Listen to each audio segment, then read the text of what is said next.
Shalom para pemirsa sekalian, senang sekali saya Pendeta Rubin Adi Abraham bisa menjumpai Anda lagi dalam program Pelita Hati.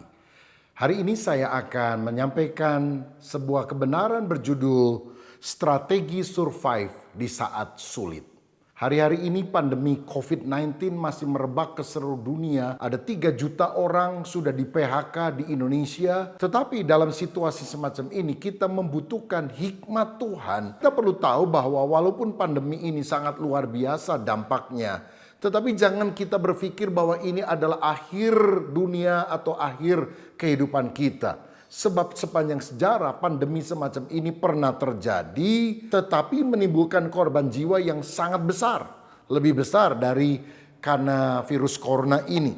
Misalnya ada wabah Justinian pada abad ke-6 yang merebak di Konstantinopel atau Eropa Timur yang kemudian melanda seluruh dunia. Kemudian ada pandemi atau epidemi SARS, MERS, dan kini COVID-19. Yang sampai pada pertengahan Mei 2020 telah menjangkiti sekitar 5 juta orang. Karena itu, walaupun kesulitan datang, kita tidak boleh berputus asa. This too shall pass. Semua ini pasti akan berlalu. Bagaimana dengan krisis ekonomi tahun 1930-an? Bukan cuma Indonesia, dunia mengalami Great Depression. Dan sekarang ini pun terjadi krisis yang besar. Bahkan sebagian mengatakan ini bisa lebih hebat dari Great Depression pada tahun 1930-an. Tapi dalam segala situasi, manusia toh tetap survive, tetap hidup sampai hari ini. Wabah yang menelan ratusan juta jiwa manusia pun tidak memunahkan orang-orang yang ada. Begitu juga kita sekarang. Kesulitan memang nyata, tidak bisa kita kecilkan. Tapi kita tetap harus positif. Karena kita beriman Tuhan lebih besar dari segala pergumulan kita. Kita percaya masa depan yang Tuhan siapkan bagi kita adalah masa depan yang cerah. Bagaimana kita bisa bertahan bahkan berkemenangan. Nah, dibutuhkan iman yang teguh, mentalitas spiritualitas yang tangguh. Nah, saya melihat ada 4 strategi yang kita bisa pelajari untuk menghadapi masa krisis ini. Saya singkat dengan akronim 4B. B yang pertama adalah berhemat. Saya percaya kita ini akan bisa bertahan di masa sulit kalau kita memiliki gaya hidup hemat. Ada orang yang kalau dapat gaji itu dihabiskan saja. Dia nggak peduli akan apa yang akan dia makan pada bulan berikutnya. Tapi orang yang bijaksana dia menyisihkan keuangan, siapa tahu masa sulit itu datang. Alkitab yang bernama Yusuf dalam Kejadian 41 dia mengartikan mimpi Firaun dan dia menunjukkan akan ada 7 tahun masa kelimpahan dan 7 tahun masa kelaparan. Lalu dia memberikan sebuah usulan. Kumpulkanlah gandum sebanyak-banyaknya pada masa kelimpahan sehingga menjadi cadangan, dan pada waktu masa kelaparan itu dikeluarkan sedikit demi sedikit sehingga tidak akan ada orang yang kelaparan. Dan ini adalah hikmat yang Tuhan berikan melalui Yusuf sehingga dia bisa menyelamatkan begitu banyak orang. Dan kita juga harus belajar menyesuaikan gaya hidup sesuai dengan tokoh Alkitab yaitu Yusuf. Dalam Kejadian 47 dikatakan ketika orang Mesir kehabisan uang, mereka datang kepada Yusuf dan ingin menjual semua ternaknya. Di ayat 17 dikatakan, lalu mereka membawa ternaknya kepada Yusuf dan Yusuf memberi makanan kepada mereka ganti kuda, kumpulan kambing domba, dan kumpulan lembu sapi dan keledainya. Jadi disediakannya lah bagi mereka makanan ganti segala ternaknya pada tahun itu. Mereka jual ternaknya, kambing, domba, lembu, sapi. Ya masih masuk akal sebetulnya. Dalam masa sulit masih punya kambing, domba, lembu, sapi untuk membajak sawah. Keledai pun untuk menjadi keledai tunggangan. Tapi kuda untuk apa? Biasanya kuda ini merupakan alat transport. Sekarang kita bisa ibaratkan seperti mobil mewah. Kenapa mereka masih mempertahankan hal semacam itu? Karena gaya hidupnya tidak mau berubah. Tapi seperti Yusuf kita harus belajar berhemat. Kalau saudara biasa lifestyle-nya segini, saudara harus turunkan, harus lebih hemat dalam situasi sulit ini. Yang kedua, selain berhemat, untuk survive di masa sulit, kita juga harus bekerja. Dalam Kejadian 47 ayat 19 dikatakan, mereka menawarkan tanah mereka untuk dibeli bagi Firaun. Kemudian mereka berkata, berikanlah benih kepada kami supaya kami hidup jangan mati, dan supaya tanah itu jangan menjadi tandus. Jadi mereka minta benih untuk mereka bekerja di tanah mereka yang sudah dijual kepada Yusuf untuk Firaun, sehingga akhirnya bagi hasil. Artinya apa? Mereka harus bekerja.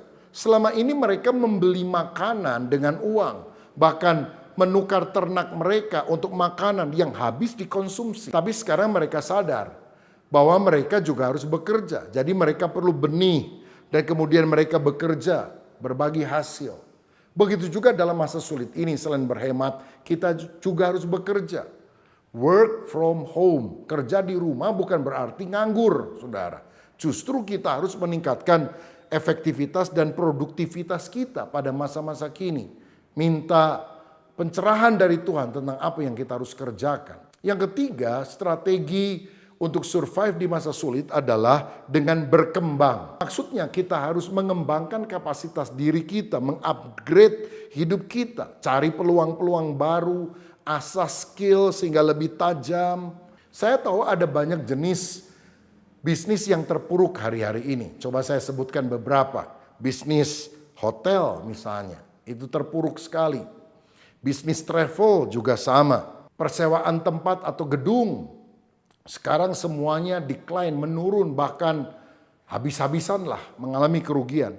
Tapi saudara, kehidupan itu selalu ada keseimbangannya. Selain ada bisnis yang anjlok, ternyata ada bisnis yang justru survive bahkan berkembang pesat di masa sulit ini. Misalnya, setidaknya ada 5 bisnis yang tahan krisis kalau boleh saya sebutkan. Yang pertama adalah food and beverage, makanan dan minuman atau kuliner lah. Kalau saudara bisa mengerjakan di rumah dengan kualitas yang bagus, enak, lalu disebarkan lewat Instagram, lewat sosial media. Yang kedua adalah bisnis penjualan sembako, 9 bahan pokok ya, seperti beras, kemudian minyak, gula dan sebagainya. Tetap orang membutuhkan karena mereka perlu untuk makan. Lalu bisnis jasa dan produksi alat-alat kesehatan. Ini juga masih sangat dibutuhkan. Sehingga saudara perlu memikirkan apakah bisa banting setir. Misalnya saudara punya hotel. Hotelnya sepi sudah 2 bulan. Daripada terus bertahan, nggak ngerjain apa-apa. Bagaimana kalau saudara mulai mengembangkan kapasitasmu? Misalnya bikin makanan, kue, atau nasi ayam kah?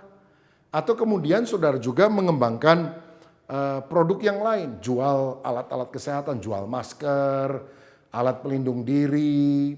Yang keempat adalah jasa pendidikan dan pelatihan. Banyak orang stay at home sehingga mereka ingin mengisi hidup kita supaya berkembang produktivitasnya dan juga wawasannya dengan mengikuti berbagai pelatihan atau pendidikan-pendidikan. Dan bukankah ini adalah bisnis yang tahan krisis? Yang kelima adalah bisnis digital, online, e-commerce misalnya. Orang sekarang kan tidak beli ke mall, tapi orang beli melalui aplikasi-aplikasi, melalui e-commerce. Misalnya pemilik aplikasi Zoom itu mendadak kaya luar biasa karena pada masa pandemi ini justru Zoom itu meledak, melampaui merek-merek atau produk lain. Jadi yang pertama tadi kita harus berhemat. Yang kedua kita harus bekerja, yang ketiga berkembang, dan yang keempat, yang terakhir adalah berbagi. Ingat, pada masa sulit jangan egois, kita harus tetap berbagi karena banyak orang-orang yang lebih membutuhkan daripada kita. Kita juga harus bisa berinvestasi dalam situasi yang sulit ini. Mungkin ada hotel-hotel yang dijual dengan harga murah, perusahaan-perusahaan yang anjlok, dan saudara melihat peluang bisnis ini kalau memang saudara punya dana cadangan yang cukup banyak dan mungkin saudara bisa mengambil hal itu. Saya percaya orang yang dekat dengan Tuhan itu akan mendapatkan pencerahan, jalan terbuka dari Tuhan sehingga di masa sulit seperti Ishak, dia justru makin kaya, mendapatkan keuntungan yang sangat dahsyat. Nah, pada hari ini kita akan berbincang dengan Bapak Paulus Bambang. Beliau adalah seorang eksekutif yang sudah malang melintang di dunia usaha, di marketplace yang ingin berbagi kiat-kiat bagaimana kita menjadi orang yang di masa sulit ini bisa sukses di dalam usaha kita dalam skala yang besar. Saya percaya pembicaraan ini akan membuka wawasan kita, mencelikkan pemikiran kita, dan kalau saudara bisa mengaplikasikan dalam hidup, engkau justru akan berkemenangan pada masa yang sulit ini. Selamat menyaksikan, Tuhan memberkati. Salam sejahtera pemirsa yang terkasih, apa kabarnya Anda pada hari ini? Senang sekali saya, Airin Wangsajaya, kembali menemui pemirsa dalam episode Pelita Hati pekan ini. Pemirsa yang terkasih, pandemi COVID-19 ini telah mengenai begitu banyak orang yang memiliki usaha atau bisnisnya. Dan pada hari ini, program Pelita Hati akan membahas mengenai bagaimanakah caranya para pengusaha memiliki ketetapan hati, memiliki kreativitas untuk dapat tetap bertahan, survival, bahkan keluar menjadi seorang pemenang dari masa-masa ini. Bersama kita di studio telah hadir melalui wawancara jarak jauh, hambanya Bapak Paulus Bambang Wijanarko Santoso yang akan membahas mengenai bagaimanakah caranya para pengusaha dapat keluar dari pandemi ini sebagai seorang survival, bahkan sebagai seorang pemenang. Shalom Irin. Pak Paulus Bambang, apa kabarnya Pak? Doa kami semoga kasih karunia kebaikan daripada Tuhan Yesus Kristus selalu menyertai Bapak sekeluarga. Terima kasih sudah mengundang saya. Salam sehat dan tetap semangat. Pak, berbicara mengenai masa pandemi COVID yang mengenai imbas kepada pengusaha atau pada bisnis. Apakah benar bahwa pandemi COVID ini menyerang itu banyak sisi dan lini dari kehidupan bisnis atau usaha? Mana COVID-19 impacted ekonomi? Yang pertama jelas dengan adanya COVID kita mengalami closure of operation. Banyak yang terpaksa tutup karena memang tidak mungkin berusaha. Customer nggak mau. Contoh orang yang mau spa, pijet pasti tutup. Dan juga banyak pabrik-pabrik tutup, banyak usaha di Sudirman, kantor-kantor tutup. Untuk apa? Karena untuk mencegah supaya contamination tidak terjadi. Mencegah supaya virus ini tidak menjalar. Jadi karena closure of operation menyebabkan yang kedua, dampaknya adalah customer kita stop membeli atau customer kita justru left. Jadi karena orang kehilangan customer, bisnis kehilangan customer sehingga tidak ada income, apa yang terjadi? Revenue-nya drop tapi kita harus membayar semua tagihan. Jadi yang kedua, dampak adalah banyak customer yang stop atau left.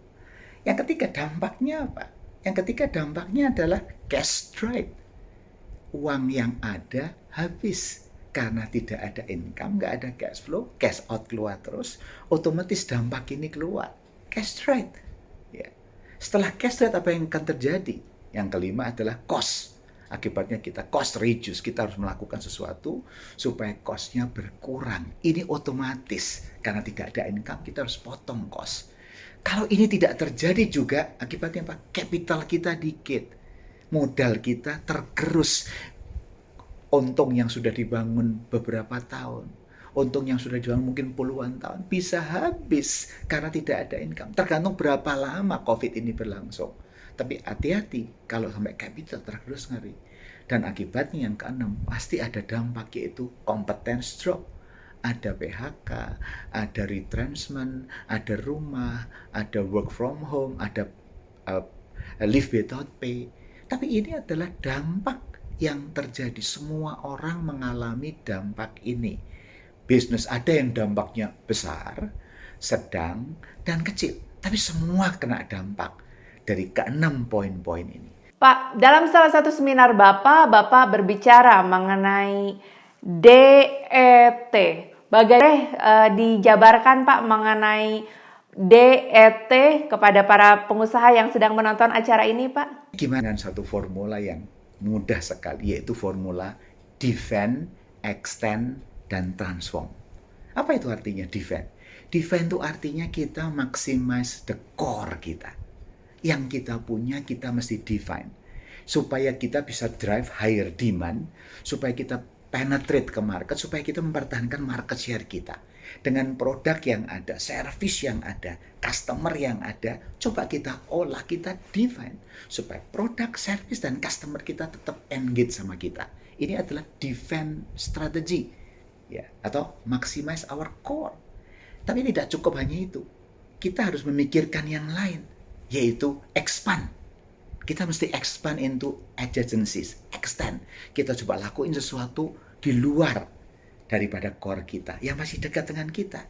Expansion, geografi, mungkin channel, market segment, apapun yang kita lakukan, kita harus melakukan sesuatu yang lain yang dulu belum sempat kita urusin pada waktu kita fokus ke defend. Dan yang ketiga tentunya kita bicara soal transformation, explore new frontier. Mungkin dalam keadaan begini, defend saja nggak cukup, expand atau extend nggak cukup, kita mesti explore new thing. Nah apa? Nah, kalau kita kembali ke maximize the core tadi, defend, ada dua pertanyaan yang harus kita jawab. What do you have in your hand now? Kita harus tahu persis dalam keadaan COVID itu membuka, merefleksi lagi kepada kita. Sebetulnya what do you have? What do I have now? That what can I improve to secure my current result? Sekarang kita lihat lagi. Kalau dulu misalnya growth-nya bagus, market-nya bagus, karena belum ada persaingan dan belum ada disrupsi seperti ini. Sekarang pikirkan. Benar-benar pikirkan, sebetulnya produk saya, service saya itu yang saya have now itu bisa saya improve nggak untuk mempertahankan defense. Kalau itu sudah baru kita pikirkan, what do you do next untuk expand atau extend. What can you innovate to create a blue ocean strategy? Kita inovasi apa? Selain now, kita mikirin the next. Selain improvement, kita mikirin di innovation. Supaya kita bisa menjalankan dari yang sekarang ada. Tapi itu tidak cukup. Kembali yang ketiga tadi, transform. What do you explore in the new frontiers? Jadi now, next, and new yang kita lakukan. Produknya gimana? Kalau tadi improve, innovate, imagine new things. Produk yang too different. Nah, kalau ini kita jalan secara bersama, rasanya menghadapi COVID ini, kita akan tetap survive. Sekarang saya beri contoh supaya lebih jelas apa itu contohnya. Contoh yang saya alami di perusahaan di tempat saya bekerja. Ini adalah contoh perusahaan tol. Kami punya 6 toll road, 350 kilo. Dalam keadaan begini, berhenti. Core-nya kita berhenti, income nggak banyak. Drop-nya cukup besar. Ya, jelas karena PSBB. Tapi bagaimana kita defend core? Kita melakukan improvement di facility supaya kita kuat. Tapi bukan hanya defend the core. Sekarang kita mesti mikirkan expand new adjacency. Yang kita lakukan, kita punya kemampuan untuk operation. Kita punya kemampuan untuk melakukan maintenance. Kita punya kemampuan untuk melakukan toll collection. Waktu kita masuk ke sini, kita tawarkan kompetensi ini yang selama ini untuk support kita. Sekarang kita tawarkan keluar. Kita tanya ke customer. Saya punya kemampuan ini, 6 toll road. Mau nggak engkau yang punya toll road tapi tidak punya organisasi? Sekarang saya tawarkan kompetensi yang kita lakukan. Jadi Anda tidak perlu build your own competence. Ini loh yang kita tawarkan. Itu new agency dengan cara kita menerapkan Astra Infra Solution. Supaya orang yang punya toll road gak usah pikir kita yang operate. Tapi tidak cukup. Kita bukan hanya masuk ke now, next, tapi juga new. Yaitu apa? Kita implement, kita coba pikirkan di jalan tol itu ada Resta.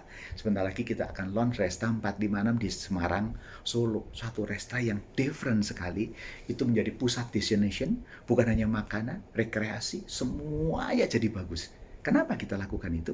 Karena kita ingin membuat sesuatu yang lain. Resta nanti kalau di launch satu-satunya di Indonesia yang seperti itu. Dan saya yakin semua orang, Anda pasti akan senang melihat di sana. Di bangunan Salatiga Anda lihat sesuatu yang sangat different. Itu contoh dari perusahaan. Tapi contoh yang perusahaan Pak, saya kan perusahaan besar, perusahaan kecil saya gimana? Kalau contohnya perusahaan besar mudah karena mereka perusahaan kecil. Ini yang contoh yang dilakukan oleh Donburi ICEA, oleh Daniel di Menara Astra. Dia cuma punya outlet beberapa, tapi saya mau fokus yang di Menara Astra. Daniel ini punya Donburi ICEA. Begitu Menara Astra tutup, tinggal 14% customer yang ada, yang lain PSBB. Apa yang dilakukan? Dia nggak berhenti. Karena dia defend the core, dia mikirkan bagaimana ini menjadi central kitchen. Gimana yang lain tutup, mall juga tutup, dia jadikan Menara Astra menjadi central kitchen. Apa yang dilakukan? Setelah now dia mikir next. Dia bikin ide-ide. Dengan cara adalah bisa traktir 5 orang makan kenyang. Bayangkan dia pikir begitu, dia bikin paket mola, cuma 100.000, dapat 5 paket, kemudian akan dikirim oleh Grab atau Gojek, dan driver yang mengirim itu dikasih 1. Berarti bayangkan Anda donate 100.000 untuk 5 orang, ke siapa aja. Anda pengen donasi kemana aja kita akan kirim, akan dikirim oleh timnya Daniel dari Menara Astra kemanapun. Dan drivernya dapat sesuatu. Dan akibatnya luar biasa, banyak yang pesan. Jadi ada corporate yang pesan sampai 400 biji, Rebo yang lalu sampai 200 biji, dan beberapa karena dia apa? Banyak juga orang yang mau pesan dan teman-teman malah pesan, tolong dong kirim ke sana ke sini. Ini artinya creating new next, tapi nggak cukup. Nah, dia pikir apa? Nah, mungkin yang akan dibikin yang di new transformation itu mungkinlah dalam pemikiran. Bagaimana one day dia jualan sos, bagaimana dia jualan secret recipe yang ada, receipt yang ada. Jadi berubah dari jualan barang, jadi jualan servis menjadi jualan sos yang mungkin orang ingin tahu secretnya apa. Jadi bisa, jadi kreativitas ini bisa jalan dengan bagus. Contoh yang kedua menarik, kami punya langganan bakery, sering beli roti, kue untuk ulang tahun, whatever kita lihat. Tapi dalam keadaan susah sekarang, dalam keadaan gini kan nggak gampang orang beli. Tapi menarik, pemilik dari bakery ini defend the core dengan cara apa? Dia hubungin customer-customernya.